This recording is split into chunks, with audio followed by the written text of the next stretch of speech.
vote on which one we should cover today. Okay, we'll all vote on which one we should cover today. Number one is fix and flip. Number two is land banking. Number three is rental property.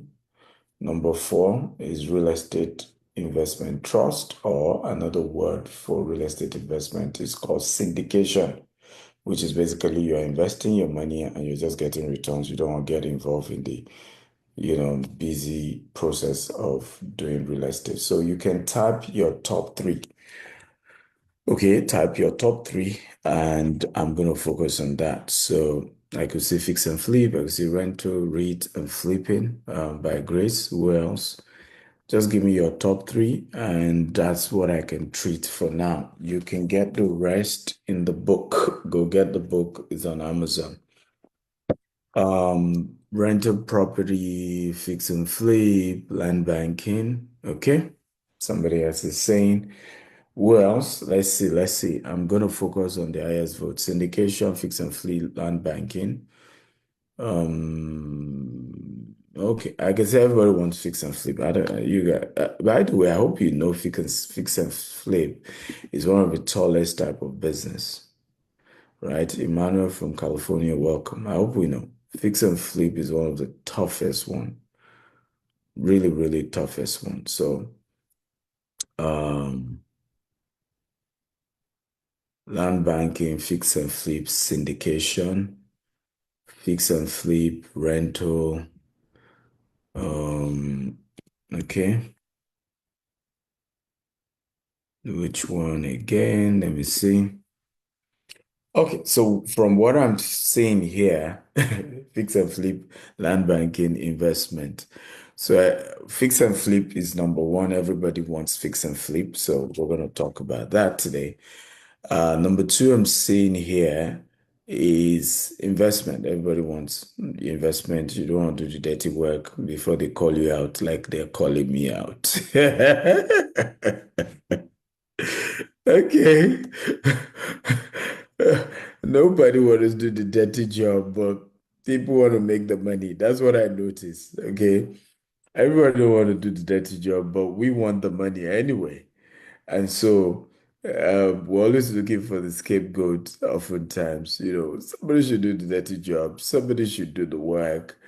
So I'm saying fix and flip, I'm saying land banking, I'm saying investment, and so I'm gonna do those three because those are the top three I've seen so far. Yeah, I think those are the top three I'm seeing you guys showing here that you guys want to focus on. So let's go ahead. Let's do the three. So I'm going to start with fix and flip. Mr. Farouk, you need to join the panelist and you need to get ready each of the videos that represent our fix and flip. I think we're going to look at Alabama. We're going to look at Valdosta, example of fix and flip. And then for land banking, we're going to look at Tidwell for land banking. We're going to look at Tidwell. And then for syndication, no, for land banking, let's look at our office, our current office, right? For land banking, we'll look at our current office. So we're going to play a video at some point to show you, because I want to make it practical. So I want to show you what we have currently done in those areas as well. While for, syndication, we look at Tidwell. Okay, syndication, we look at Tidwell. So let's go. Are we ready, guys? If you're ready, everybody, you're ready, just type, I'm ready, I'm ready. That's my job. Somebody say, please, can you explain land banking? We will do that. We just need to know which one we should focus the conversation on. You're in the class. I will take my time. I will break it down for you, so don't worry. Don't bother yourself. I got you. Okay, at least we have 1 hour together for you to learn and understand these businesses and the business model. So I like to start with fix and flip. Again, someone is saying what's syndication. Take your time. I will explain everyone one by one. So let's start with fix and flip. What is fix and flip? Fix and flip is basically the process of looking for property that is old, worn out property, and then your job is to fix that property and to then sell the property. So you're looking for a property that is bad, worn out, totally bad. You fix it and then you flip it. It's just the basic word. And so from the word fix and flip, right? Bad property, you're able to buy for next to nothing. Then you fix it and then you flip it. So there are a couple of principles around it. If you're going to do fix and flip, like I said, I'm teaching you from my latest book, The ABC of American Real Estate Investment, is on Amazon. You can go there and you can get it.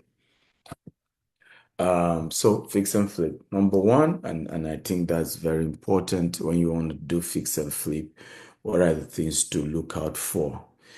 Look for a property that is bad in a good neighborhood. Okay, let me say that again. Look for a property that is bad in a good neighborhood. You must understand that when it comes to real estate, it's location, location, location. And you must get the location right. If you don't get the location right, then you don't have a business. Location is very critical to the success of fix and flip. So everybody type location. Okay, location. So you want to get the right location when doing fix and flip. And so it's a bad property in a good location. Okay, it's an old property in a good location. And don't compromise on the location. And when we say location, we're not just focusing on, oh, it's a fancy neighborhood. That's not what we're talking about. We're saying, for example, what's the nearness to the airport, nearness to downtown. What are the key things that is showing that this is a neighborhood that is just on the rise, okay? In terms of valuation, in terms of potential. So that's the first thing you want to get right. Okay, get right. Number two, you need to find a desperate seller. Everybody type desperate seller. You need a desperate, another word is a motivated seller. Okay, everybody type motivated seller. So you need to look for a seller highly motivated. And what we mean by the concept of motivated seller, we're just saying that you're looking for a seller that is extremely inspired, extremely motivated, a seller that is hungry. And that's your core focus, hungry seller who is ready to make a move. Many times I've seen people make that mistake where we get sellers who are not hungry to sell. They are not motivated to sell. And so you go into a deal and then the negotiation will drag. And why do you need a motivated seller? If you get a motivated seller, you'll be able to negotiate good pricing, right? You want to be able to get the price as low as you can. And that only comes when you have a motivated seller. Okay, number three thing, which is part is very, very critical, is to have a very good general contractor. You must have a very good GC, a very good general contractor that understand the cost of fixing the property. Here's the secret to doing fix and flip.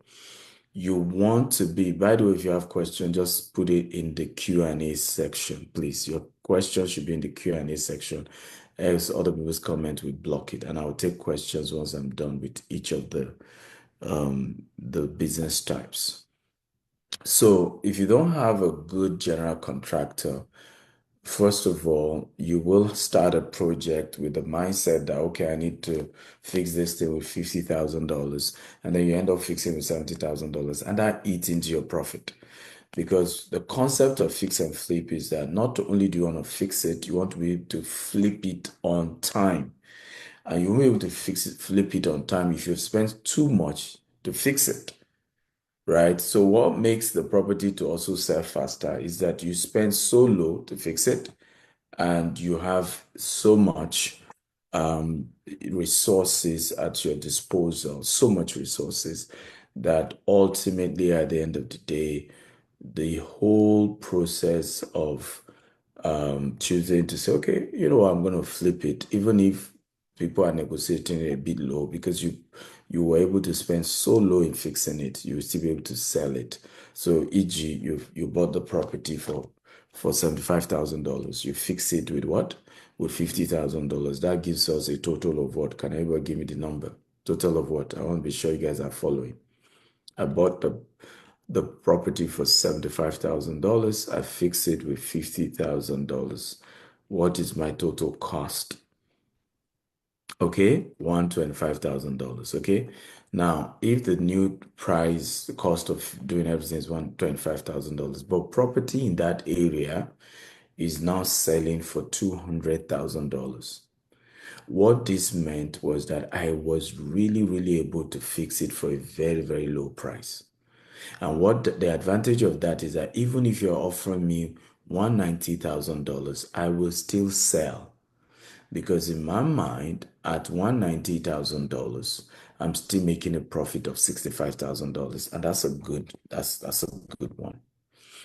Number four, under fix and flip, make sure that the seller, and this is very, very critical, that the seller is having to sell it at and I think this is very important. The general contractor is able to do it fast.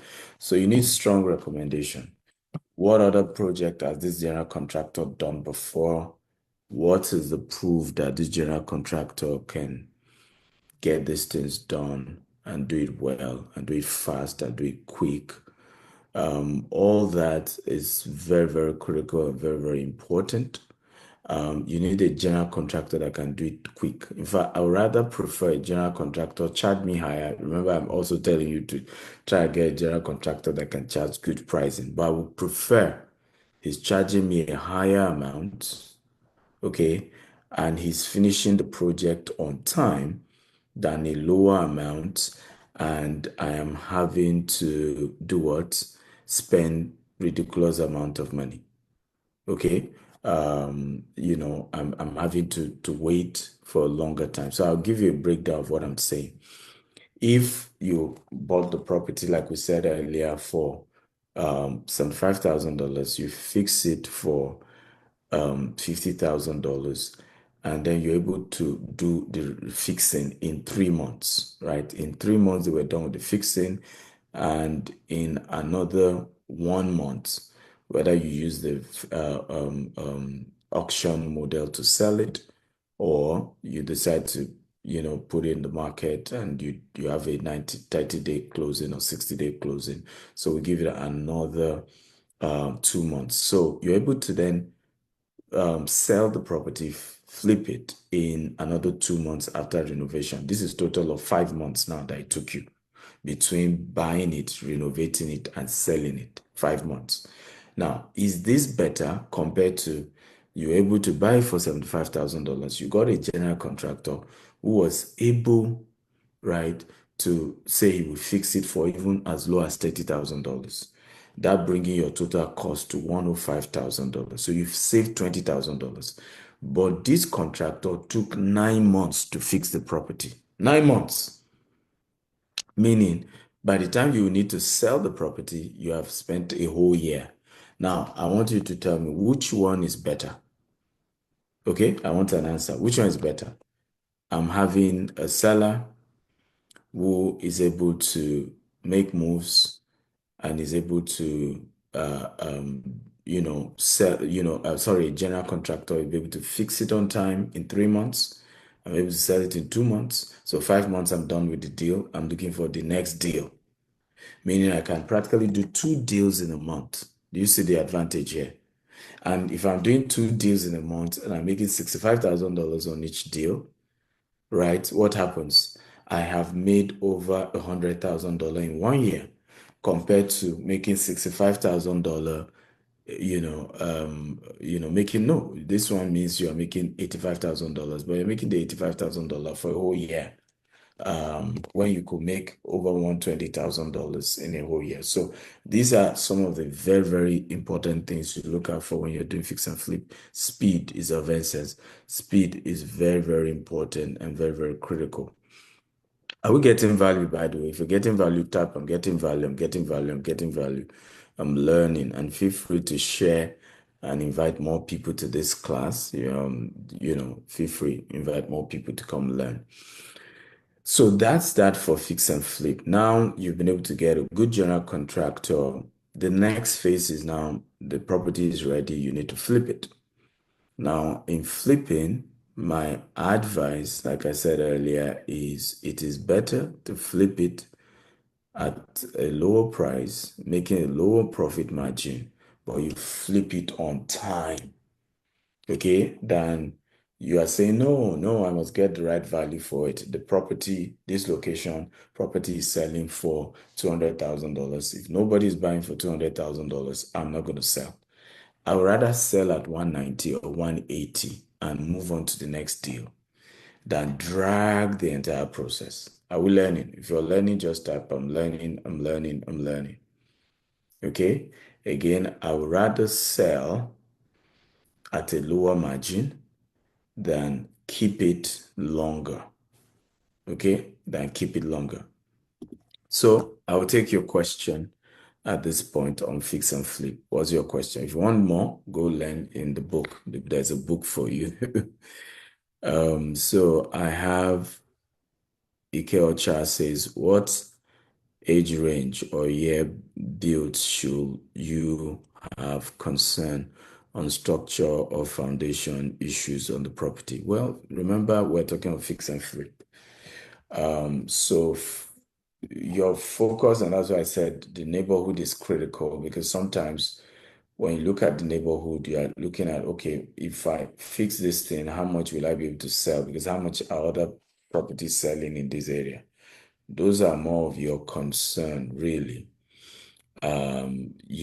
Because it's not about the age of the property in terms of fix and flip. Your job is to fix it anyway and flip it anyway, right? So it may be the most horrible property that you need to almost get everything out of the way.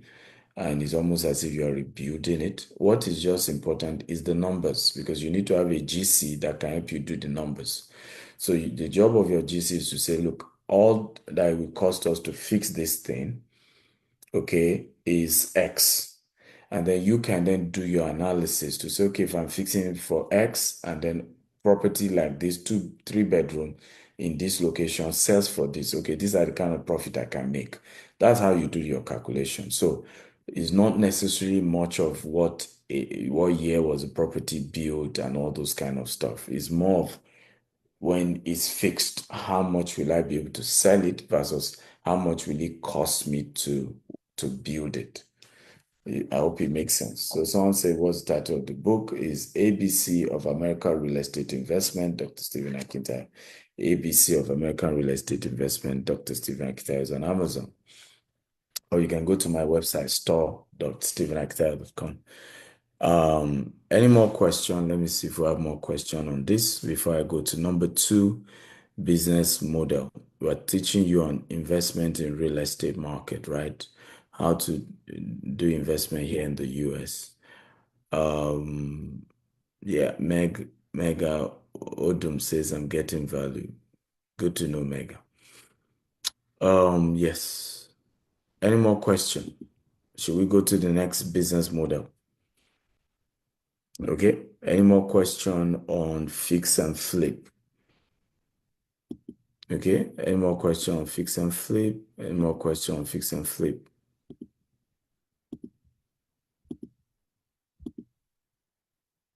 Okay. If you don't have any more question, just type, I'm ready. Let's go to number 2. But before we go to number 2, I want to play a video of one of the fix and flip we did. If IT is ready, with a partner of ours here in the US, and it was a 20 unit of townhouse, 20-unit townhouse in Valdosta in the state of Georgia. 20-unit townhouse, and ITU can play it. And it was bought and then flipped. And what we did, and this is also a very critical aspect of it, you must prepare to rent out, okay, the property immediately, because you may not also be able to find a willing buyer. And the advantage of being able to rent out the property is that even if it takes a longer time to get a buyer, there's cash flow. You're already having cash flow on that property. Okay, there's enough cash flow on the property. So go ahead and play the video. The washing machines and some drawers to keep your soap and all that. Beautiful. This toilet serving, I think, 2 rooms. Okay. So this could be like the children's room or visitors' room. Yeah. 3-bedroom townhouse, 4 walk-in closet, and 2 mini walk-in closets. In the house, I will be particular about the primary bedroom because that's what I love. The major space. Said it's $250,000. Yes. Which in Nigeria is 250 million naira. Yeah. Aside from buying to live, if you want to live, what are the other opportunities that you get having in this house, in this environment? One of the major category of people that we think should invest in this kind of house are investors. People who are doing this because they need access to dollars. You buy a house like this, the current rent is $1,400. And I brought, with me, ladies and gentlemen, no longer doctor, now Professor Helen Paul. Thank you so much for having me. Thank you, doctor. With your many AKs. Plenty. What do you think about Valdosta, by the way? This is your first time? It's my first time in Valdosta and I love it. It's very quiet, good family environment. I love the fact that it's mixed neighborhood. Yeah. It's not just a particular neighborhood. You can kind of say, okay, it's all this color, it's all this country, everybody's together. Yeah. So I love it here. We're doing this virtual open house for you, and the goal is to show you both the internal side of the 3-bedroom, and then we'll still go out to show you the outside. So this is the living room, and it has an open kitchen. Okay, so the kitchen is next to the garage. Okay, so from the garage straight to the kitchen. So that's it.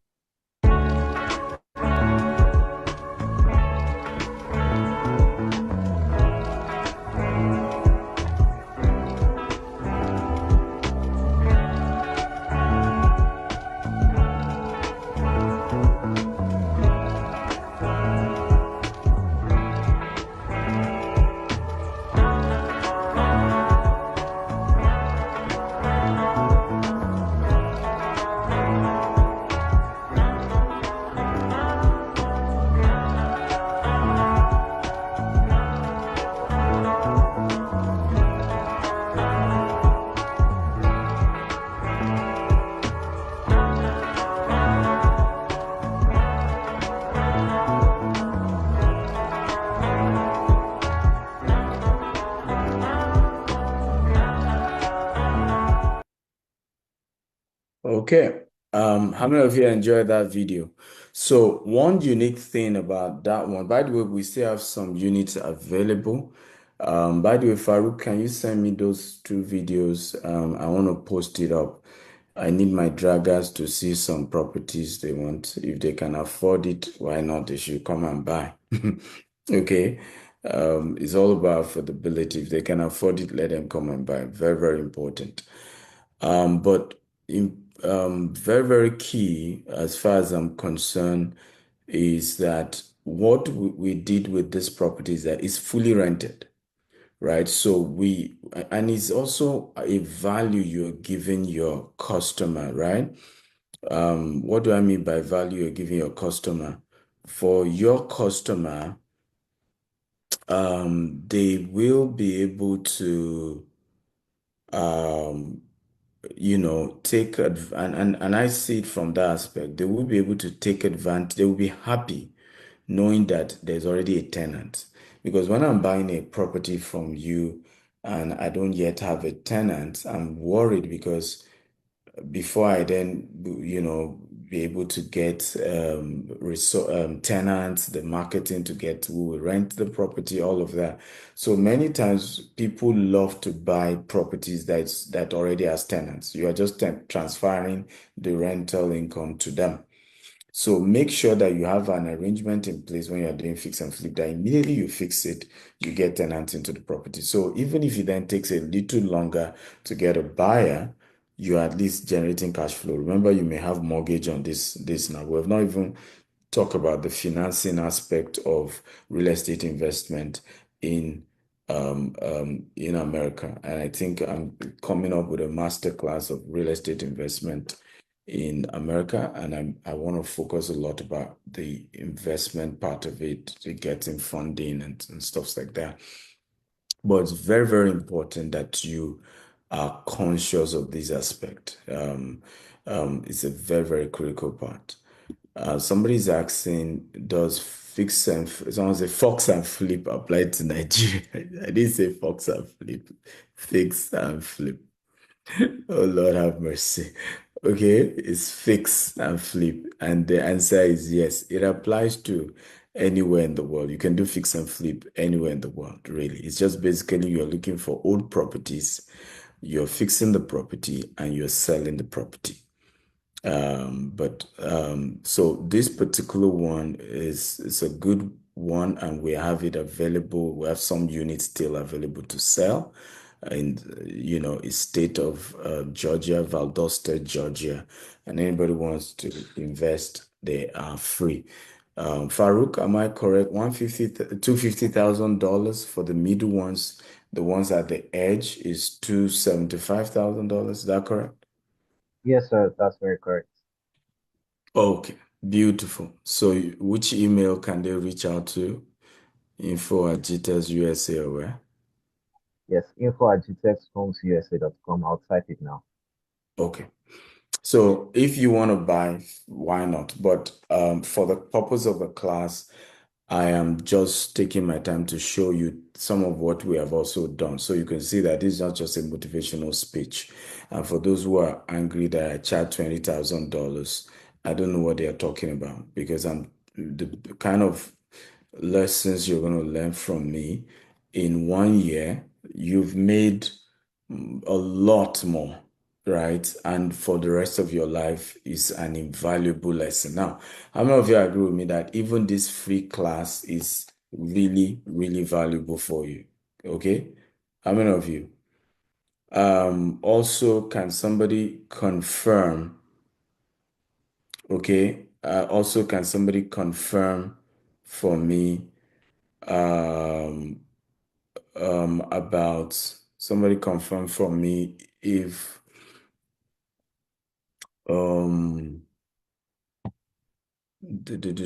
I need the email. You're not posting the email.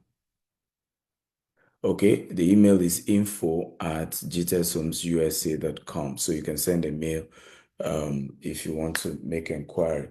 But back to my conversation, it's important to know that the value you're getting, even this one you're getting for free, you hardly will get such for free. These are things you have to pay for, to get. But we're making it available for free because it's not just about money, it's also about adding value, right? Of course, I want to make money, but I also want you to get value. That's very important to me. So are we ready for number 2, business model? Okay, for ready. Are we streaming now on Instagram? Can they confirm if we're streaming now on Instagram?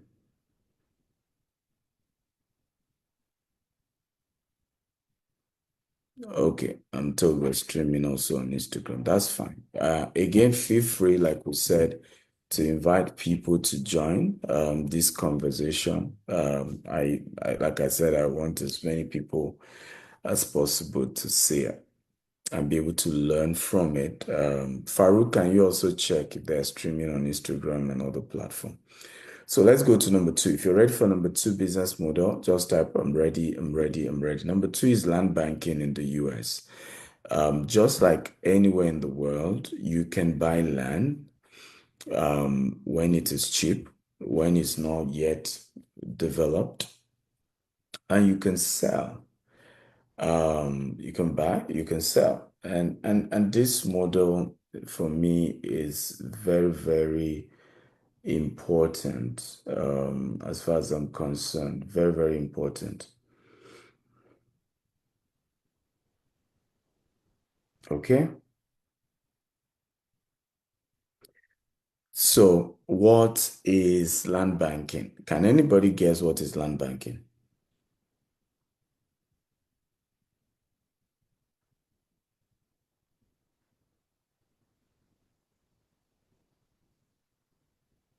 Okay. What is land banking? Can anybody guess? What is land banking? Buying land and keeping it for the future sale. Okay. Who else? What is land banking? I want to read your comments as well. I love a very interactive class when I do, I love very engaging students. What is land banking? Land banking is a practice of buying, okay, massive long-term strategy. Investors wait for land over time. Okay, somebody says investing in high potential land, allow time to drive up the value and sell. Beautiful. So I've seen very good answers defining what land banking really is. I'll go further to break it down for you. Land banking is the process of land aggregation for the purpose of investment or development. And that's the definition I like the most. Land banking is the process of land aggregation for the purpose of investment or development. So basically, you're buying land and then you are adding, and why we use the word aggregation is because there are lands I buy. Maybe the first time I bought it,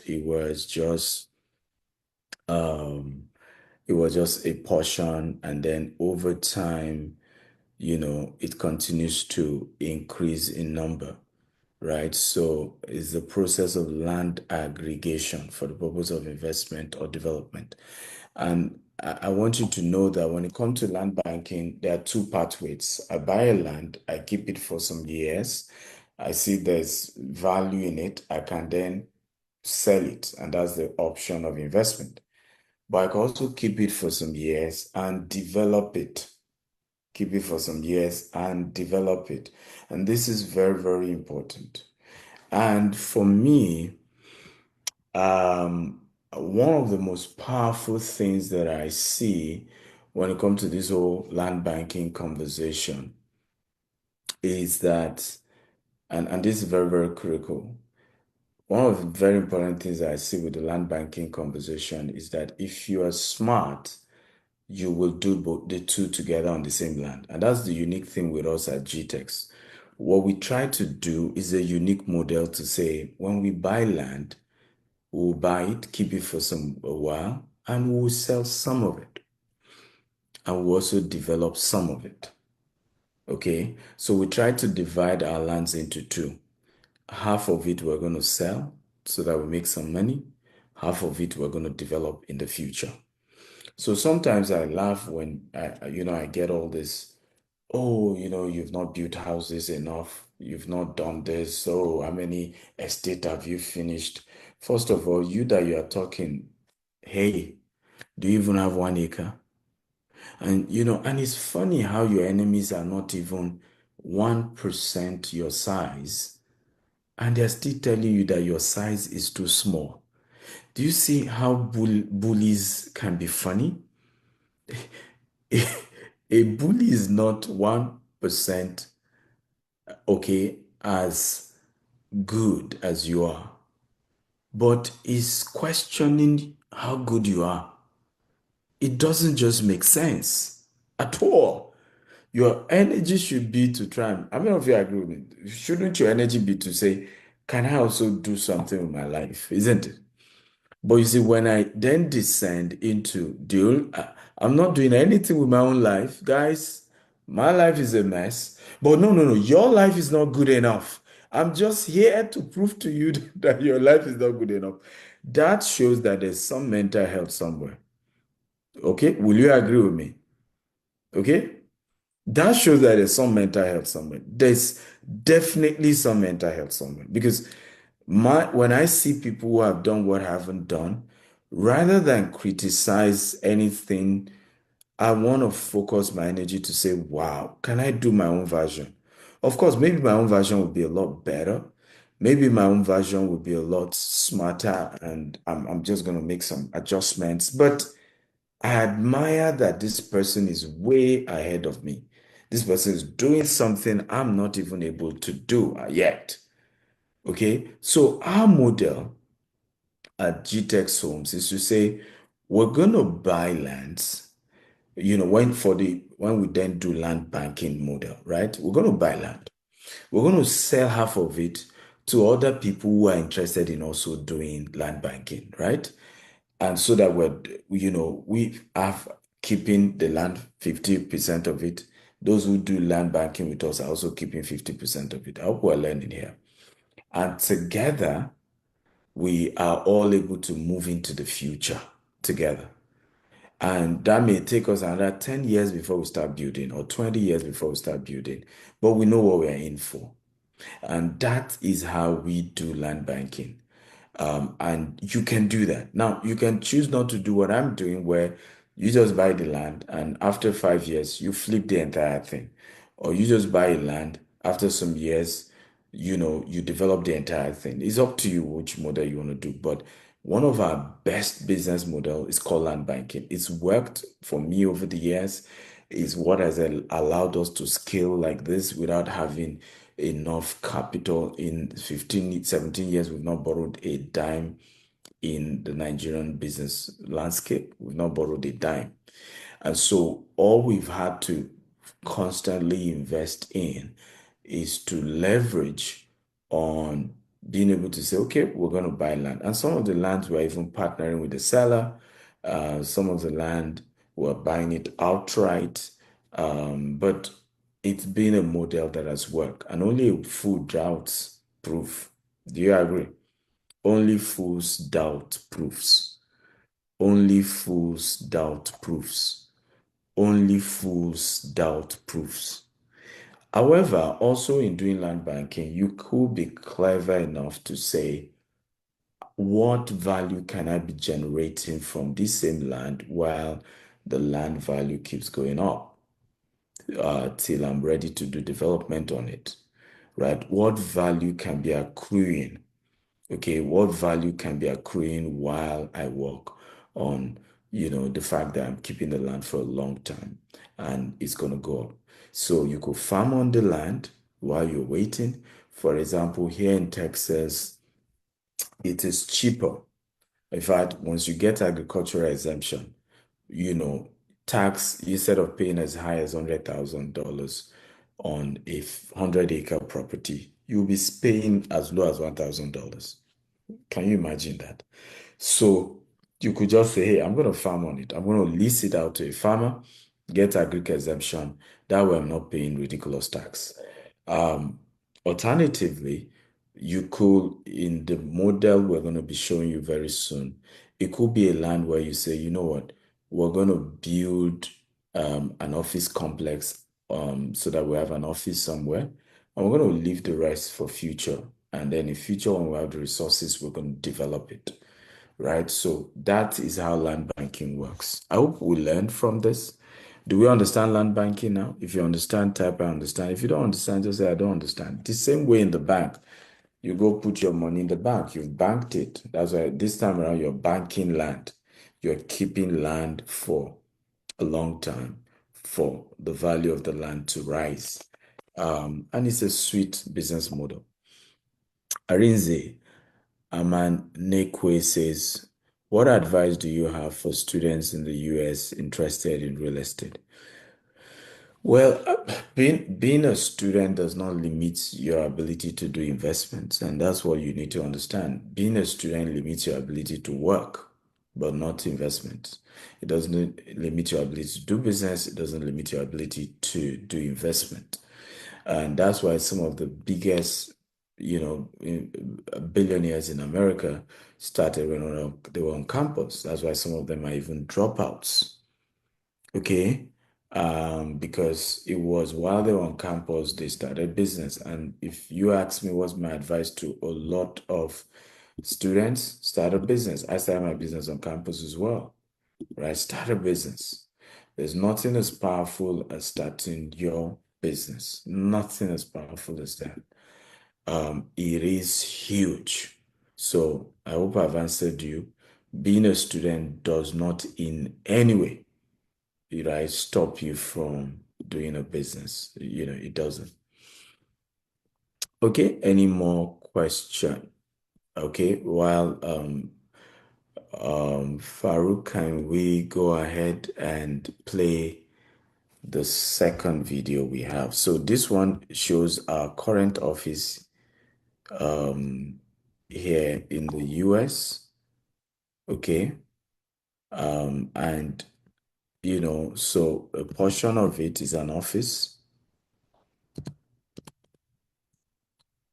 while another portion of the same place is left for land banking. And we're hoping that in 3 or 5 years' time, we'll build another massive, we're hopefully going to get a permit and build a massive co-working space, which is the goal that we have for the place.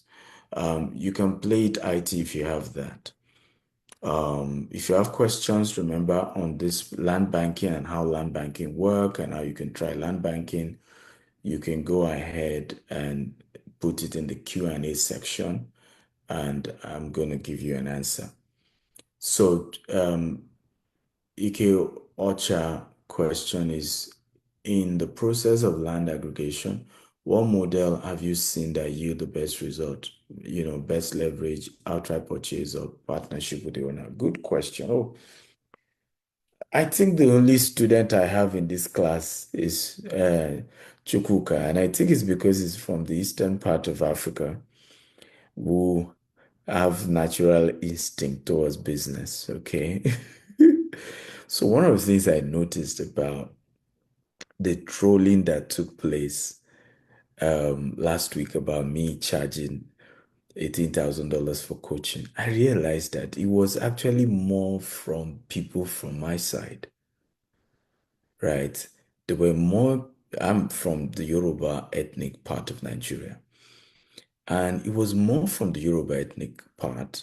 I'm not surprised because the the Yoruba ethnic tribe wants to be professors, want to be accountants, wants to be white collar, right? It is the Igbo ones that want to be entrepreneurs, right? I didn't get much trolling from the Igbo ones, and so I'm not surprised. The only person who's engaging me in this class amongst those who are Nigerians, we have others who are not Nigerians anyway in this class, but the ones who are engaging me more amongst the Nigerians, right? The only Nigerian engaging me as much as possible is Chukwuemeka. So, and I like the question is asked, and it's an important question that you need an answer for. But IT, if you have the video, play it, then I answer after the video, right? IT, do you have the question? IT. And somebody says they are jealous and suffering from inferiority complex. Uh, you know. So I thought Farouk, do you have that? Right, we had a video with a drone from the office. I think I started from inside the office, came out, and we had drone footage. Do you have it, Farouk? We'll play it later in the class. I think it's quite heavy, so they're unable to load it up. We'll try and shrink it down. So how many minutes do you need? Or maybe after the next one, we'll play. Oh, it's taking that long? Okay, move fast on it. You already have an idea of what you're also going to play for the next one, so please move fast on it. But let me take your question. So I think it depends on the partner you're dealing with, okay? There are certain partners that really, really are good partners. And it also is important to have a very good contract in place, right? At what point do we flip? How do we flip it? What is the approach? Um, you know, and that is very, very critical. You want to structure it in a very proper way. But sometimes I agree with you that the outright purchase can give you a lot of peace of mind because hey, I'm done. I've gotten it. It's out of the way. Because human beings can be complex and really, really complex, and anything can happen. But if you're good at mastering relationship, you can manage relationship well. I think partnership is easier, and sometimes also where you are. If you have all the money to do outright, then do outright. If you don't have all the money to do outright, and you may need to start, okay, with a partner, go ahead. I do both. Okay, I do both, but I can tell you that truly I do more of outright than I do partnership because I'm also very careful. And even when I do partnership, it's usually more of maybe a long-term agreement on the payment, right? So I could go into partnership and say, hey, dear seller, okay, I will need to pay you all the money in another 1 year. Okay, but I'm allowed to go ahead and sell and get investors into this deal. Okay, and if the seller agrees, we're in business together, so I do that as well. So best leverage equals to highest return on cash invested. So what's your advice for someone starting out, rental property for cash flow or land banking? Well, my first advice would be go for training. This that we're doing is not, and that's why. So this is the biggest problem of many of us, right? We think that because I've trained you like this, maybe I'm giving you 2 hours of my time. It means you know it all. You won't know it all. I've just given you direction. And so what you then need over time, you will still have challenges as you start this process. So you then need what we call mentorship, right? Because with a mentor, it then means is a continuous support. For example, I've seen people just come into my WhatsApp and say, hey, Dr. Steven, I've started this project. I'm stuck. Can you help me? I'm like, hey, that's not how this works. I have my life to live. Okay. I don't owe you. I'm not your politician. I don't owe you, you don't owe me. So you don't have the right to just think I owe you mentorship. It's better to settle a formal mentorship relationship. It could be by service, it could be by payment, and there's nothing wrong with it. In fact, because of this backlash, I've made up my mind. I'm going to set up a proper mentorship program for Americans, right? I charge now $25,000 for my one-on-one mentorship. We have session once a month. But do you have a skill and you're a resident in America? Okay, you have a skill, then fine. You could say, Dr. Stephen, I'm an architect. I know you do a lot of real estate. I will offer you my architectural skills, in America. I'm a licensed architect in America. I offer you my architectural skill. You mentor me on how you build wealth from nothing, right? I'll be glad. All I'm saying is value for value. And I've taught it in my book, The Billionaire Habits. Real mentorship is win-win. And that's when you won't feel used, they won't feel used, right? Because it's win-win. You also, those mentorship, you have good self-esteem. You don't feel like you are the slave of the mentor. Yes, you may not offer as much as the mentor is giving you because through mentorship, there's so much big gain. But the benefit of mentorship is that when you look at the fact that I'm also contributing something, it helps your self-esteem, okay, in growing that relationship with that mentor. So it's very powerful, and don't ever joke with this that you must bring something to the table when you're looking for mentorship. You have to bring something to the table. And for me, that's one of the things I've done with those who are my mentors. And that's why sometimes I laugh when some people, I've seen situations where people will say, I'm good, let's go and report him to one of his mentors. I'm like, I don't understand. Because some of them think that I'm a parasite to the mentor and they will just, you'll be shocked that the mentor already knows how I do my business. The mentor understands, and I'm also valuable to the mentor. I've seen situations where I say, tell the mentor not to associate with him again. You have no idea, okay, how deep the relationship is. And that's the point we're saying. Because if there is no value in it, are we learning here? In the course of doing business, you will run into trouble. And if you didn't build a win-win relationship, why should a mentor be on your, stand by you, okay, in your most vulnerable moment? You've never added value. You've just been taking and taking and taking. Right? So very important. Please make sure your mentorship relation is win-win because ultimately you make money. Forget, in one of the testimonies in Doha that my mentee was sharing, in 1 year, this man said his move, when the last valuation they did, they were already worth 2.5 billion in less than 1 year. And he didn't account for other expansion they had in less than 1 year of mentorship. And then somebody think that it's too much for me to ask for $20,000 for such. I'm turning you to a multi-millionaire in dollars, and is wicked for me to demand some of that, and you will never now out of his 2.5 billion, is he giving me anything? No, it's his business. But to enter the door, to make sure it's a healthy relationship. And if you pay attention. You will not value, some of you will not take advantage of what I'm teaching you today because you didn't pay for this class. And I've made up my mind, once in the next few, and I mean it, I'm even announcing it officially, and whoever will drag me will drag me. Officially from I think this month, from June, I'm no longer doing free training. Whether it's virtual, whether it's physical, never again. No more free training.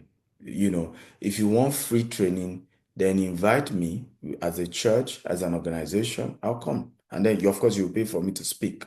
And you can then subsidize and make it free for your participant. But no more free training. Because it's the reason why we're not making progress. Everybody just wants something for free.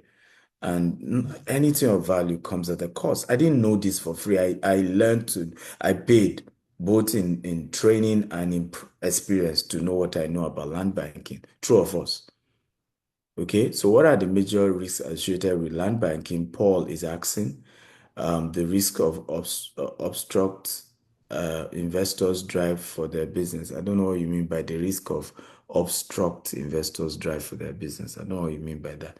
But the first part of your business, there's a lot associated with it. Number one is that there is investors' fatigue. So some of your investors can get fatigued because yes, they knew what they were coming in for. It was land banking, but at some point they will be like, any rumor can pop up, right? And say, hey, those lands are not legit, or somebody can Google anything, and so it prones you to that, fact that if you have, particularly if you do it at a large scale like I'm doing, anybody can drop a rumor and your investors are scared. But aside that is that there could also be fatigue where they've been on the property for like, 3 years or so and they want to give up.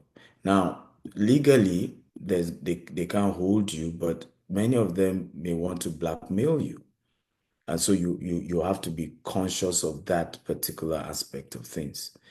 You also have what the risk of permits, right? So you may go into a land banking deal thinking, you know what, I'm doing this land banking. Maybe max in 3 years I get permits, and the permit can take 5 years, right? And there's cost, particularly in the US, for holding a land, except you take the agri exemption because you are going to pay tax, you're going to pay all of this. And in many cases, you may, except you buy it outright, then you have peace of mind. So in some cases, it may be a mortgage where you're dropping 200%, You take institutional investment for the remaining 80%. So all of these are factors that are critical to consider. And then next is what do you do to secure your land banking model, particularly when government policies are not constant? Well, have multiple options, and that's back in Africa. In here, I'm teaching for US. So today's class is more for US. So government policies are very stable in America. So you don't have that problem. But in Africa, you want to have multiple locations so that you have options. And that's what we have done. So if there's a challenge with this particular property here, you have options to move people to another. Olayemi says, what do you do to seek? Don't know, I've answered that. It seems everybody has so much question for land banking. NGOs are beginning to diversify funding sources because of limited foreign aid. How can an NGO into the real estate and land investment does like their foundation partner with other NGOs on SDG? Training wise, yes, we do. We partner with other NGOs when it comes to training, but not necessarily for investment. We just focus on education and training and things like that. You're right, NGO funding is going down and down. Under Trump, you're not going to get a dime from the US. But in diversification, you can invest in real estate. I tell people that every business is a real estate business. Let me say that again. Every business is a real estate business, and you need to know that. I'll repeat it. Every business is a real estate business. So if I'm into an NGO, I want to invest massive landed property. I want to build housing units. I want to build a hub, and we can be leasing the hub and making returns from leasing of the hub. There's so much that you can do. A whole lot that you can do in those aspects. Larry says, what's your ROI for 15,000 a year investment? So first of all, we don't have a year investment anymore. We have 18 months investments, and so you have to do 18 months and your capital has to be with us for 3 years. And the returns, you can reach out to us and our team will give you the update on the type of returns. Farouk, you can give him your email. Number 2 questions. I'm interested in fix and flip. What are the process of buying at a low market? How to value the expenses for repair and resell? Well, there are 2 ways to do that. Get a general contractor that is very experienced, that has integrity, that you can trust. The second alternative is get a mentorship program.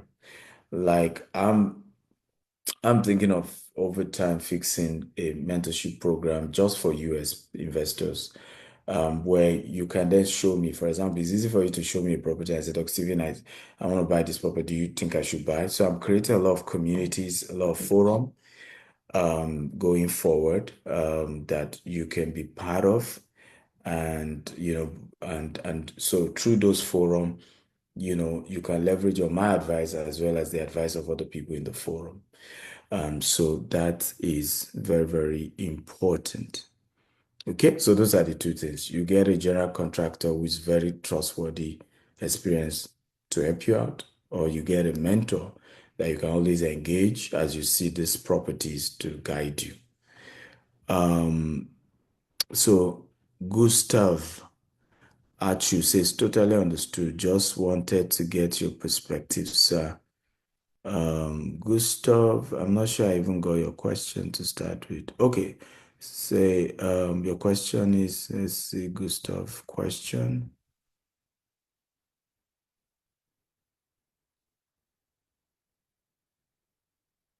Totally understand. Gustav, I'm not sure I got your question.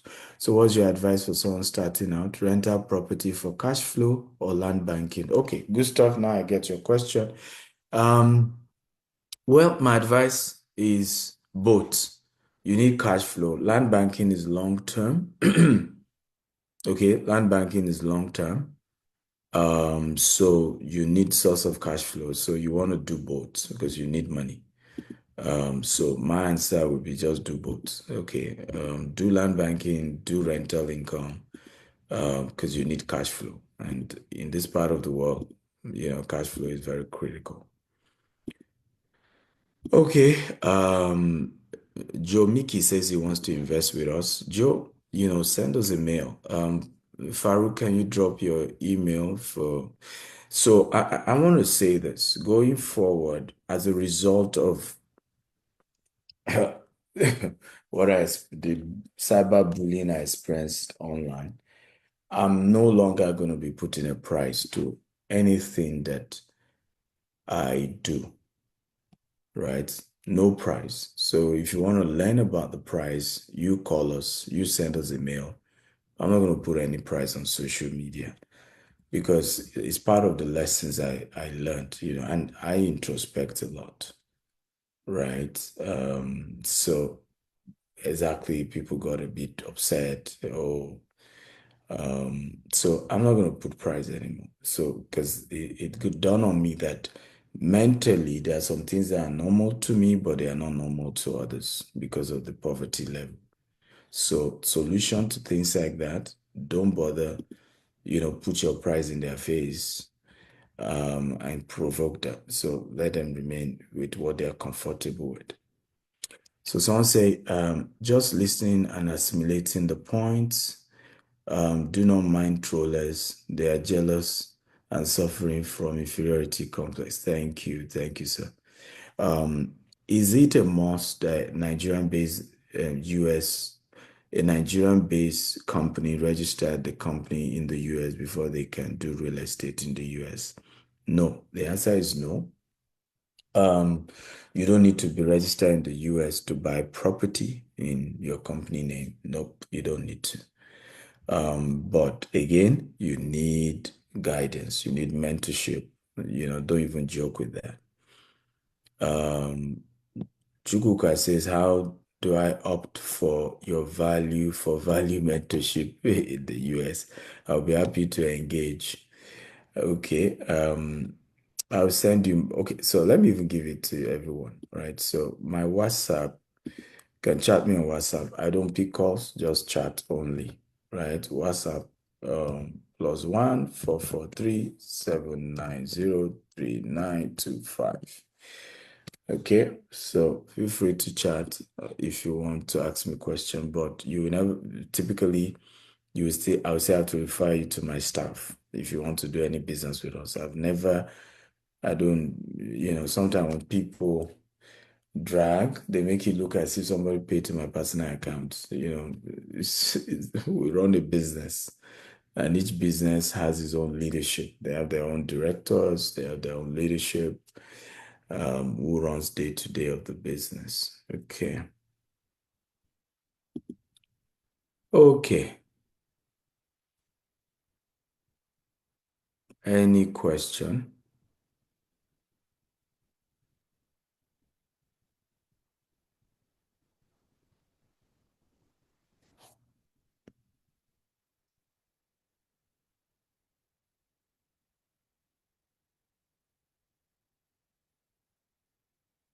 Any question? Okay, if there's none, are we ready for number three? If you're ready for number three, type I'm ready, I'm ready, I'm ready. If you're ready for number three, business model we're looking at today, just type I'm ready, I'm ready, I'm ready. So number three business type model we're looking at is called syndication, debt syndication, and equity syndication. Syndication basically is a whole different business model, and it works both ways. You can be the one taking advantage of a syndication, or you can be the one setting up a syndication. Now, if you're setting up a syndication in the US, you have to register the company and you need to file with the US SEC, okay, with the US Security Exchange Commission, just so that they are aware of your business and what you're doing. And it also saves you for, when there's backlash. So I remember when we're to start our business, somebody, I was getting a lawyer who was to help us set up proper syndication. And I remember someone said, but a lot of people are doing investment, they're collecting people's money, and they are not doing any specific registration and things like that. And I remember I just laughed and I was saying, to them that, look, um, for me, the way I saw it was I understand the culture I came from. As much as I am not longer only tied to that culture, the culture still follows me around. So what do I mean? I come from an African background. I started my business in Africa. As much as I live in the US, have businesses in Dubai, UK, all of that, I am still largely surrounded by Africans, and they are always having that, looking up to me and young Africans. And so that sometimes constrains me to a lot of things, a whole lot of things. And I wish it doesn't, because there's so much to do, but sometimes you're just wondering, oh, my people won't see it that way. Um, you know, where I come from, their perspective to life and the way they see things. But for me, I'm happy that I just said, you know what, I want to register properly, because one day some people can gang up and be trying something funny. Okay. And when they try it, they will realize that I'm locked and loaded. Okay. And so when you are from African descent and you want to do business, you need to be 2, 3 steps ahead, because there's likelihood that your people wouldn't get what you're doing and will come after you. And it's an African thing.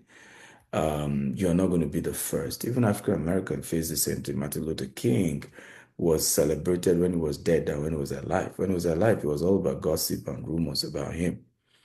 Um, as much as he has his huge followers, but there were a lot of blacks who just felt this guy is the one putting more problems for black people. And so you need to understand um, your limitation as a person of color trying to do business. Your biggest weakness is not a Caucasian, is not the white. Your biggest problem is a black person like you. Many black people are not used to other successful black people like them. It's a problem for our people. Okay, so when you're setting up a syndication, which is supposed to be a tool for raising funds for your real estate investment, make sure you have a good law firm that you engage and that will help you set up properly, legally, that syndication. That way, no matter how anyone tries to drag you, do all manner, they're going to fail, right? Because you are in good standing with the law. And that is a very, very important aspect. Um, and now to you trying to take advantage of a registered syndication to building wealth. Now, people who try to do what we call real estate investment through syndication are individual who, maybe for tax reasons, maybe for the trouble, I mean, it takes tough skin to do real estate. Come on, guys. I tell people, if you can do real estate, then you can be the president of any country. Okay, and Donald Trump is a proof of that. If you can succeed in real estate, you can be the president of any country. Because in the course of doing real estate, you'll have fought with the law, or you have had to get lawyers, you'll have, gotten fined from regulators. You will have dealt with customers that are angry. You will have dealt with rumors about you. Okay. I don't know if you know that Donald Trump, for example, there were more rumors about him even before he became president, right? There were always one thing or the other. So you must be prepared that these things are going to be there. But if you know what you're doing, you will literally suck it up, and each move strengthens you and make you a bigger, better person. You're a phoenix. And it's going to work in an unusual way in your favor, right? So understand this very, very well. Now, back to the conversation of taking advantage of debt syndication. There are two types of debt syndication you can leverage on to build wealth in the real estate sector. We have what we call equity syndication. Can we all type it? Equity syndication. And then the second one is called debt syndication. So we have two types of syndication, equity syndication, and then we have debt syndication. I say it again, equity syndication, we have debt syndication. Okay, and I hope everybody is learning, and I've always argued that you need to learn. Very, very important, because if you don't learn these things, if you go and invest, you will easily, succumb to fear.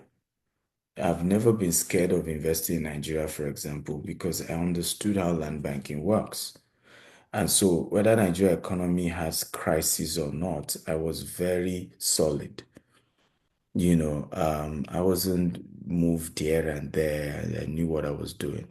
And even during Buhari's economy in Nigeria, I still stood my ground and I did well.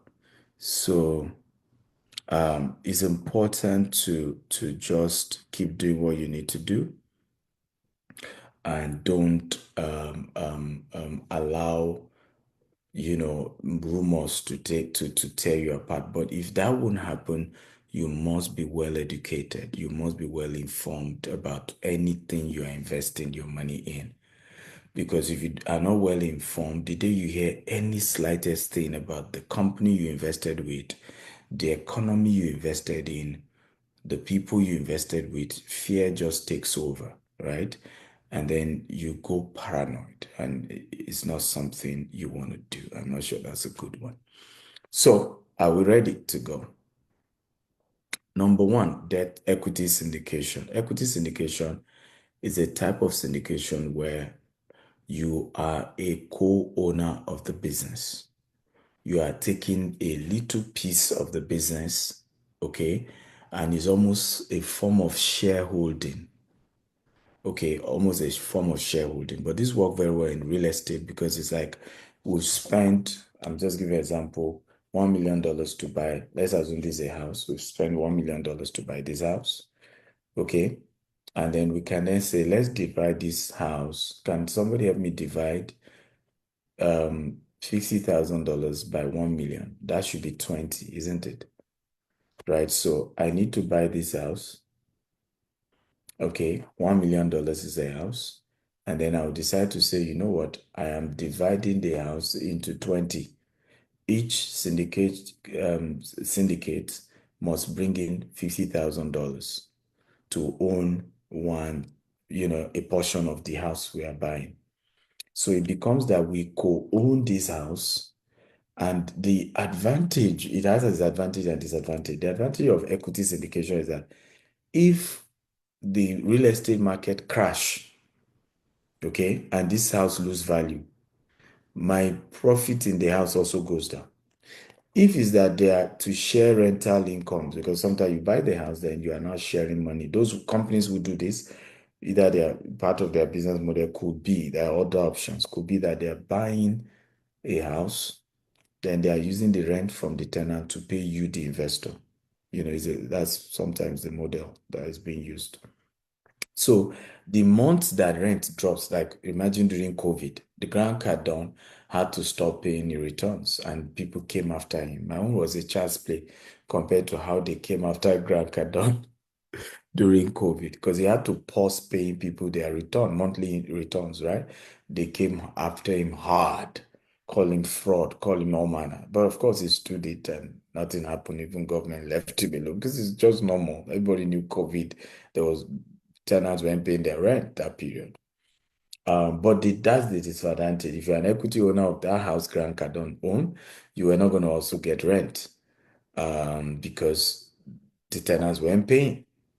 Okay, the tenants weren't paying. So that's the disadvantage. But the advantage is that if the rent now goes up, your income goes up.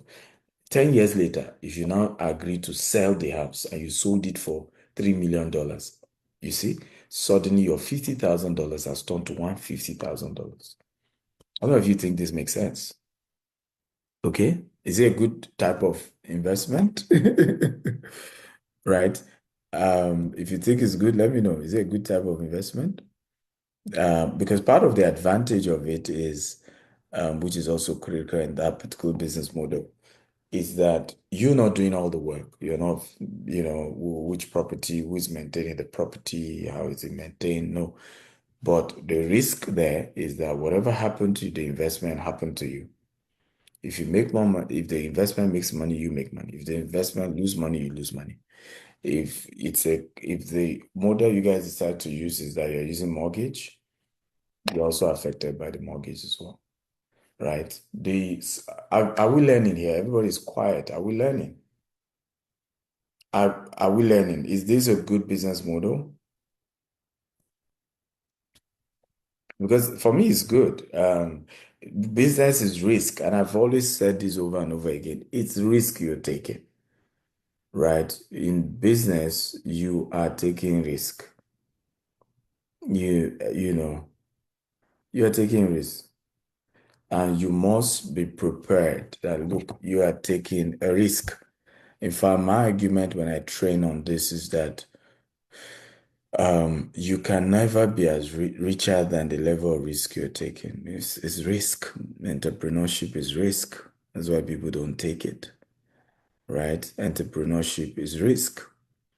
And you must be ready to take risk. If you are not ready to take risk, it's up to you, but you are taking risk. And you must be open to that reality. It's a risk you're taking. And that's it. You can only be as rich as the risk you are taking. Why many people are poor is the fact that they have refused to take risk. They want to play safe, and then they are wondering why they are poor. Okay. The second part is called debt syndication. Are you ready? If you're ready, type I'm ready, I'm ready. Debt syndication. In the case of a debt syndication, you don't co-own that property. Nope, you don't co-own it. You have only invested your money. And when they then make profit, irrespective of what they make, they've agreed to give you a portion of that profit. Okay? They've agreed to give you a portion of the profit that they're making. So what does that mean? So let's use the same model. They want to buy this house. Let's assume this is a house. And then this house is going for how much? It's going for $1 million, right? Like we agreed. The same model. They ask everybody to say, please invest $50,000. However, for your 50,000 investment, we are giving you 10% every year or 5% every 6 months. Or we're going to be giving you, in our case, we do 18 months so that, because we know that in our case, we double two things. We try to buy a land with permit, we try to build, and then we immediately now try to rent it out. So that process can take us 18 months, in our case.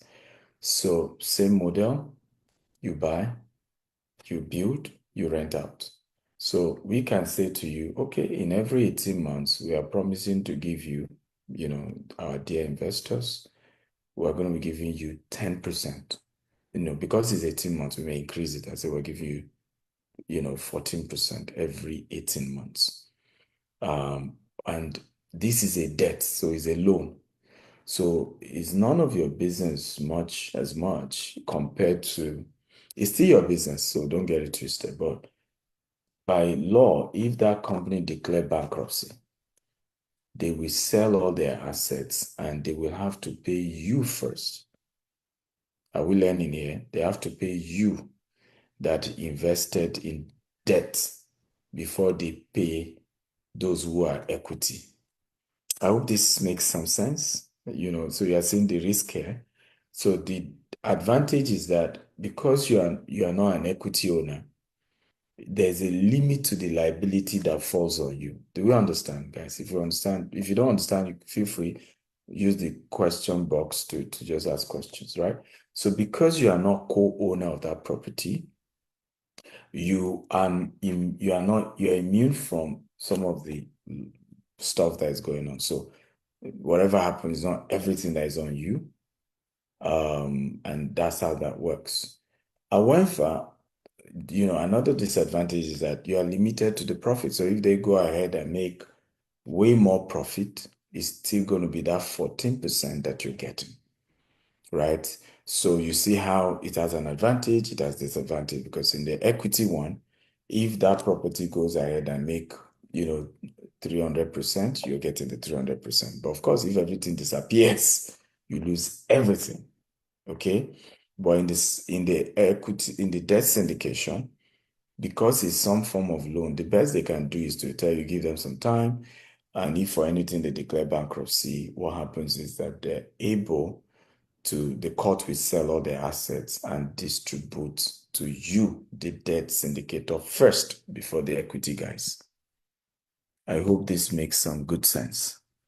But this is one of the best ways to make a very safe, sound investment. I always make that recommendation. It's one of the safest way. Safe, sound investment is one of the safest way, and I encourage people to try it. It's a very good one. Kenny Showumi says, with syndication, you can also lift more than what only you alone can carry. Absolutely. I mean, but for you as an investor, I'm talking of debt syndication as an investor now. You as an investor, the benefit of debt syndication or equity syndication generally is that you don't need to bore your head with how do I buy land? Where do I buy? Which is the right land? Which is the wrong land? What if I lose my money? What if something goes wrong? Okay, because you are. But Farouk, is the two videos ready now? So we play it and I'll take all the questions. Is it ready? Yeah, they're ready, sir. So you just played the two. So go ahead and play. So those are the advantages when you're doing syndication. You are protected from all the, at least you are not having all the headaches. Okay, so the first video we're playing is a debt syndication project we're working on. And we're going to start construction on this. We're doing 24 housing units on this. And the goal is to rent it out. We're not selling it. We're keeping it for 10 years. So those who are investing with us, is 18 months, or more. We're a bit behind, but we hope we can still finish the housing in 18 months. But in 18 months, we're hoping the property is ready, the houses are ready, and we start generating rental income. And out of the rental income, we're giving the investors, okay, what they invested with us. And for us, the benefit of this is now that we're able to further proceed and keep getting the rent. And in 10 years' time, we will sell the 24 units, and then part of our profits, we will then use it to refund everybody who were part of the money that we used to build the property in the first place. So most of those investing with us here are investing 5 or 10 years with us. And so we know it's a long term. And these are also mistakes people make when they want to do funding in real estate. Many go and look for short-term fund. In real estate, make sure whoever is giving you money is ready to give you money and keep that money with you for a long time, else you're going to be in trouble. Okay, so let's play the video. Go ahead.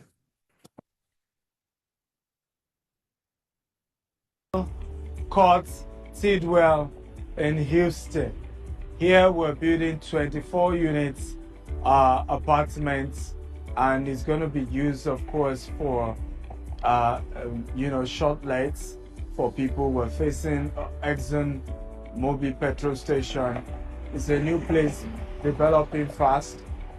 For us, it will be a cash producing assets for the next 10 years, and 10 years later we intend to sell it for a lot more. Costing us about $5 million to build out, and then we're hoping we'll be able to sell for over $10 million 10 years from now. The goal is to be able to provide cash flow for our investors.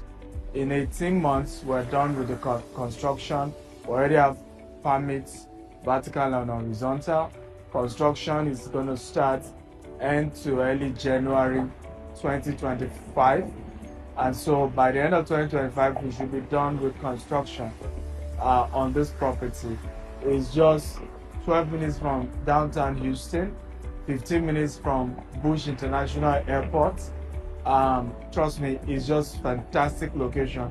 How can you be part of this? You can invest as low as $20,000 and above per unit, and you get returns every 12 months or 18 months. Feel free to contact our team and you get details of how you can be part of this amazing investment. Okay? Love you. Thank you for investing with us at GTEX Homes and GTEX Holdings.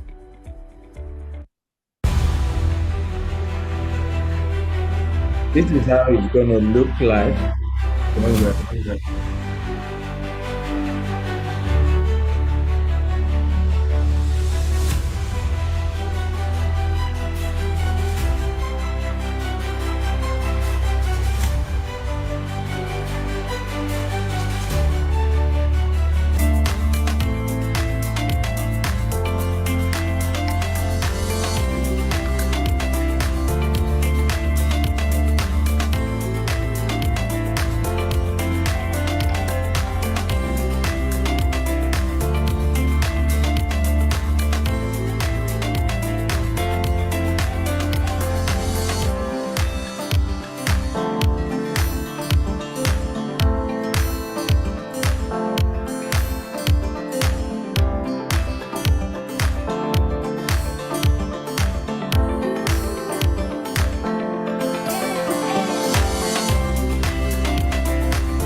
Welcome to GTEX Holdings HQ here in the US of A. And we're excited because this is not just ending here with this building. Opposite us, we intend to build a 6-story office complex. And of course, we hope over time we grow bigger and bigger and bigger.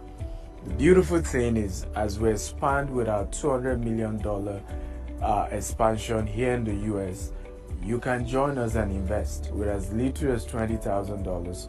You can have a slot, and as we begin to roll out the cash flow from the rental income of office space like this one, which is commercial real estate, or the development we're doing in Tidwell, or the development we're doing in Richmond, and the one in Brookshire, and many multi-family projects we're investing in, you are able to earn passive income for yourself and your family and do great things that you desire. For me, 16 years down the line in our business, 9 years in the development industry, I've worked hard every day to make sure we never let down any single investors that invest with us. We've always had to pay back in return on investment, as well as giving people capital back. And today we're counting millions of dollars that's gone back to various investors in our syndication whether back in Africa, whether in Dubai, and now here in the US. So, welcome to the family as you invest and you get good money for your investment. Remember, the only true source of financial freedom is passive income. Being able to make your money work for you, being able to have a trusted partner that you give your money and then they go do business with your money, and part of their profit they are willing to share with you. So, I love you and looking forward to we sharing the money together. Love you. Bye-bye.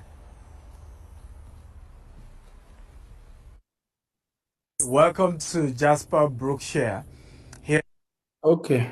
Then Farouk, do we have 3D of what we're trying to build on the empty land opposite the office? It's not a video. And what we have is a document. It's not in a video format.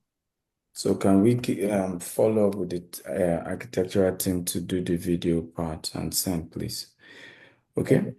Yeah. So did you guys get value from that? I hope you learned. So that one, for example, the last video is our office, current office in Kerry.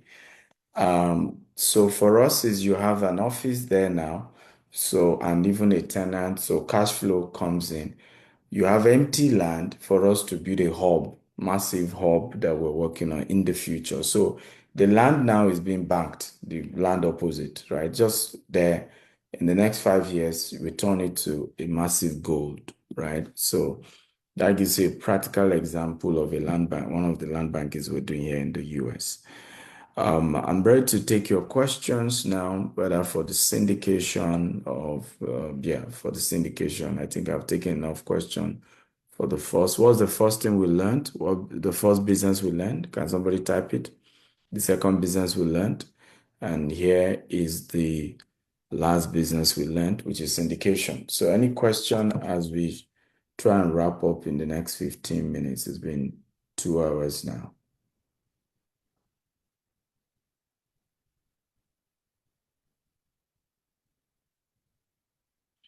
Okay, please put your question in the Q&A section so that another person's question doesn't get it out. So Edwin Osar says, while debt syndication often incur higher costs due to arrangement fees, let me see. Due to arrangement, legal expenses, administrative expenses, making it more expensive than traditional loan, it is a way to structure or negotiate the facility to reduce this cost. Is there a way to structure? I need to know what cost you're emphasizing on, right? Because whatever you are referring to as legal fees, you're still gonna do that if you're doing normal build and rent. So I don't know what cost you're really talking about here. Syndication is just a way of either you choosing to invest so that you won't do any work and you just get returns, or either you are the one then organizing the syndication. Remember, I'm not teaching you today on how to put together a syndication. That is under how to fund real estate.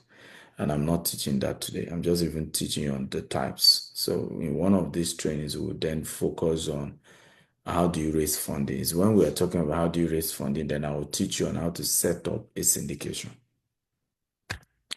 Nigel says, how do we connect with your team?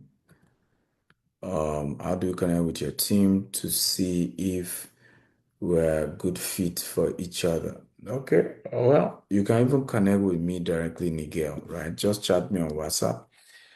If I know what you want, then I know which of my team members I need to send you to. So 443-790-3925.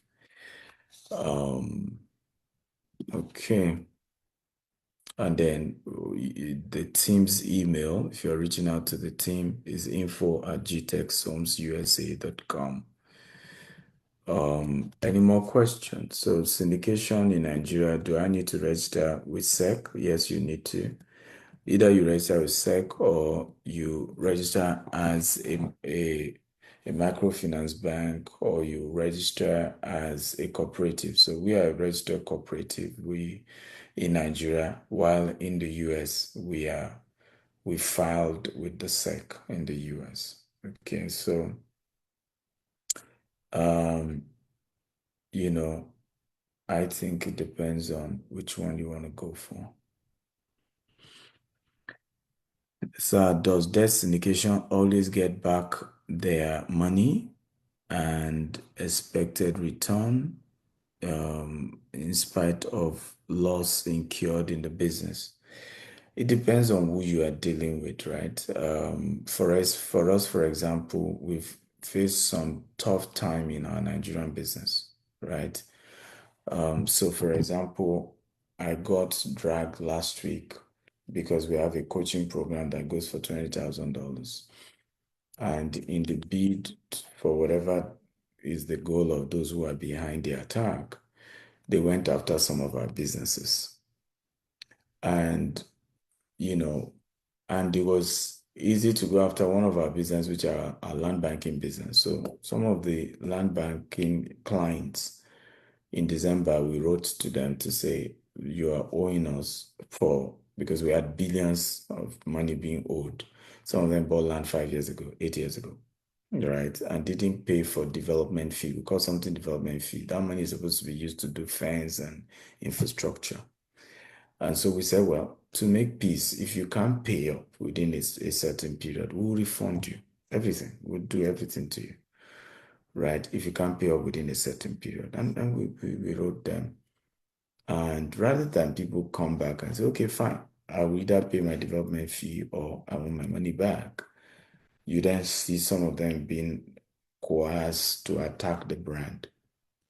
And so you could see that in that case, what they don't understand is that the money we used to buy those land were from some of our investors, isn't it? Now, if they don't pay their money, some also paid for part payment for land and stop paying the rest. So that then affects your ability to pay these syndicates who are giving you money to go and be getting the lands in the first place. But despite all of that, we have still remained resolute. All we have told most of the syndicates in our Nigerian investment is give us some time and you'll be shocked we've been paying them, including their capital, including their returns on investment. So it depends on the company, right? Some company, particularly if you have the right leadership, that is, God-fearing, he will be like, hey, we're having problem, but give us some time. We're going to pay everyone. But if you're dealing with a business that doesn't have integrity, you will just declare bankruptcy. But like I said, in the case of bankruptcy, the advantage is that they will sell all the assets of the company and then they will pay you, the debt syndicator, first. Right? It's the equity syndicator that may not get anything back. It's because it's only if there's anything left that then they will spread among the equity syndicators. So Abiodun Taiwo says, what is your position on equipping an ongoing building for rental purpose with solar, inverter, power generating system, CCTV for the purpose of renting the apartment out at premium? Good idea. I don't see anything wrong with it. It's a good idea. Ebube says, for the 10-year debt syndication in the US, do you have to sell the property as exit? Can you still hold the property and outright buy the property? Well, you can do that, but you need to pay people's returns back. Okay, now this is our model. This is not standard. Anybody can do their own model the way they want. That's why you need a proper lawyer to set up a debt syndication.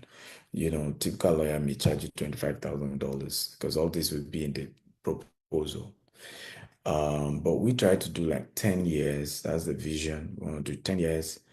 And in 10 years, we want to say, okay, we sell it. Now, if we can't sell it, what we would do if there's so much equity on it, since we are doing debt syndication, one of the options available for us is we could take a loan against the property, pay off those that that invested with us, and we continue to hold the property. That's one of the options we'll consider, but that's when we get there that we'll consider it. Okay? Yeah, so I hope I've answered all the questions we have today. I'm not be sure I've answered all. By the way, guys, has this been an insightful training? Have you gotten value? Do you got value? Did you, come on, let's know. Did you get value from today's training? Okay. I'm happy to know that you guys got value. Okay, good to know. Moji Rosola says, so it's like investing fund in a bank and getting a percentage of what is made. Yes, Moji Rosola, that is exactly what it is. It's like investing in a bank and you're getting returns from what is being made by it. Okay. But understand how the business model. That's why most time when I do events, I'm trying to talk to investors. I do webinars because I want to make sure it's clear. Because if your investors don't understand your business model, they can easily panic, right? Once anybody says anything, they believe them because they don't even understand the business model that you're using. Ufot Moses says, thank you so much, Dr. Stephen. I got so much value. Thank you. You're welcome. Chukwuka says, on a broader note, what did you wish you knew earlier when you stepped into the real estate global world? Well, I wish I knew that no matter how much you try to help people make money, no matter your good intentions, some people will still come back and spit it in your face. I wish I knew that, right? That no matter the good intentions, some people will still come and spit it in your face. So yeah. Can a limited liability company still hold weight as an alternative cooperative in syndication in Nigeria? Nope. You still need to have a registration that, in my own opinion, fits into the fact that people can gather money in bulk. So the Nigerian law that empowers you to receive people's money in bulk is either as a cooperative, okay, or as a registered company with SEC, or you have a microfinance bank. Those are the laws that gives you the option. And so you have to take advantage, look for those options. You just want to be protected. Like we said, you are dealing with a vicious world, right? And people can say anything and do anything. And so these things matter. Well, as we wrap up, we're going to be giving you the email address you can reach my team. And if you want to ask me personally questions directly, you can send a WhatsApp message to the number that I have already typed. So Mr. Farouk will also share a few things with you. He's the MD of GText Homes.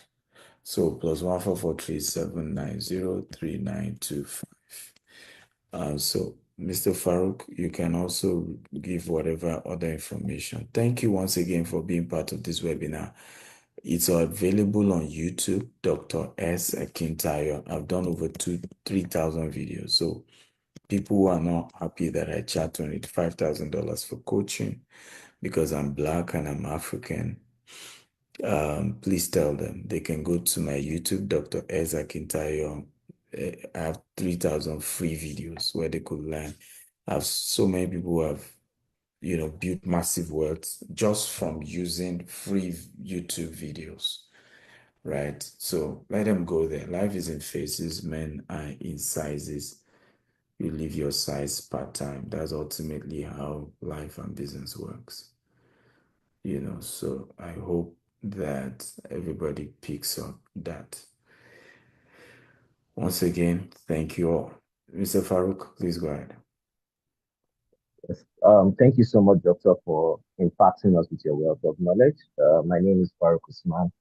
I head GTech firms in Nigeria. I also oversee some of our operations in the US. So I've gotten a couple of emails already on how they can begin their investment with us. And like Doctor has shared, on three different business models, whether it's debt education, land banking, or fix and flip. But the opportunity we have for you today is how you can be part of this business. Unfortunately and fortunately, a lot of people learn these businesses but do not know how to do the groundwork. They find it difficult to execute. And the best way for you to do is to partner with people that are already in the business so you can make from when they make. That way, your risk is minimal, but your returns is quite maximized. So for those that are willing to invest with us, the email is info@gtechsonsusa.com. And the minimum investment we take at the moment is $20,000. But for those of you on this webinar, we're willing to do a discount of allowing as low as 15,000 just to start off. But again, the higher you invest, the more the ROI. There's a better reward for the higher risk takers. That's why someone invests $1 million, they get a higher ROI than someone that invests 50,000. They also get a higher ROI than someone that invests 35,000 or $20,000. So again, the email is info@gtechsonsusa.com. And for those that are investing in the Valdosta project, the beautiful thing about that is that you can currently get rental. So you may be in the US, maybe in Dubai, maybe in Nigeria, particularly for those in Nigeria. Investing in another economy also helps with preservation against inflation. Dollar rates are quite fixed. You're getting rental income. You're also getting capital appreciation. Some of the rents in this property of 50K have moved from 1,400 to 1,450 to 1,500 over a period of 12 months to 24 months. So for information on that, again, you can reach out to info@gtechsonsusa.com to get what we call rental income on our projects. So thank you so much for joining us today. We look forward to seeing you next time. For information on this video, you can also send an email to us and we can share you the link. This video is also available on Dr. Stephen Akintayo Facebook and also on the YouTube, GTech Zone's YouTube as well. But if you need a direct link, you can also reach out to us on info@gtechsonsusa.com.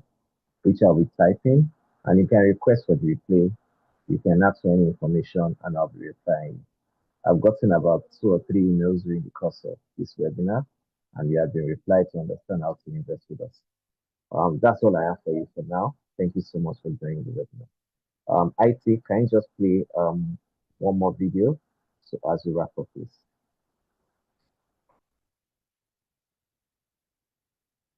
IT, are you with us?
Okay.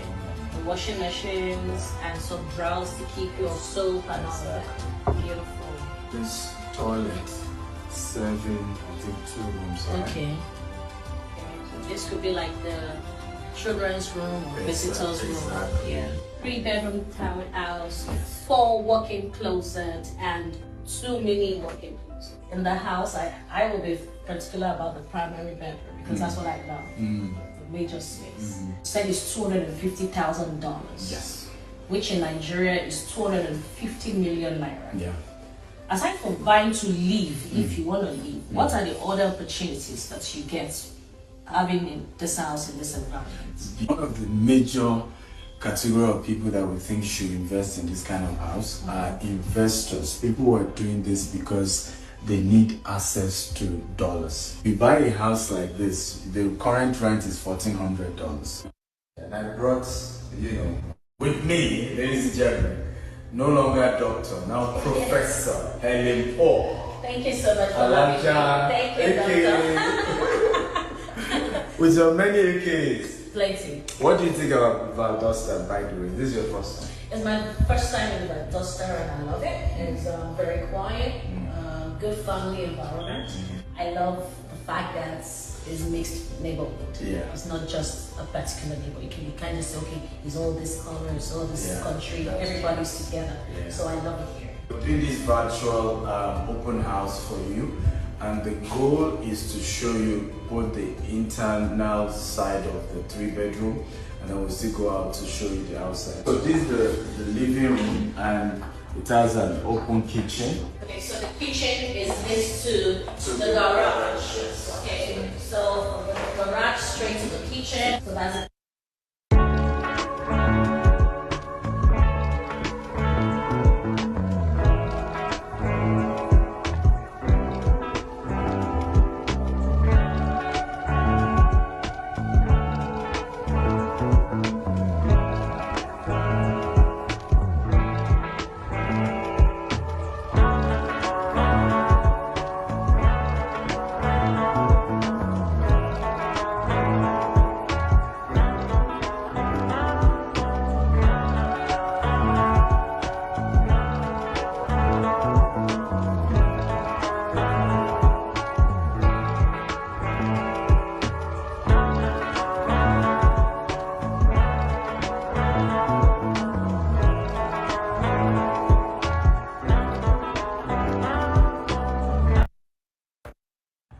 Hey guys, welcome to Beryl Court Tidwell in Houston.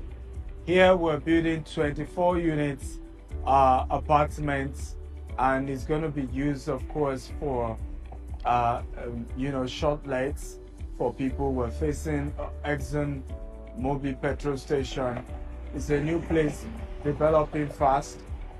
For us, it will be a cash producing assets for the next 10 years, and 10 years later we intend to sell it for a lot more, costing us about $5 million to build out, and then we're hoping we'll be able to sell it for over $10 million 10 years from now. The goal is to be able to provide cash flow for our investors. In 18 months we're done with the construction. We already have permits, vertical and horizontal. Construction is going to start end to early January 2025, and so by the end of 2025 we should be done with construction on this property.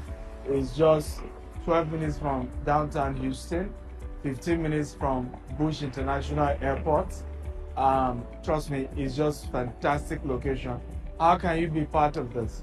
You can invest as low as $20,000 and above per unit, and you get returns every 12 months or 18 months. Feel free to contact our team and you get details of how you can be part of this amazing investment. Okay? Love you. Thank you for investing with us at GTEX Homes and GTEX Holders.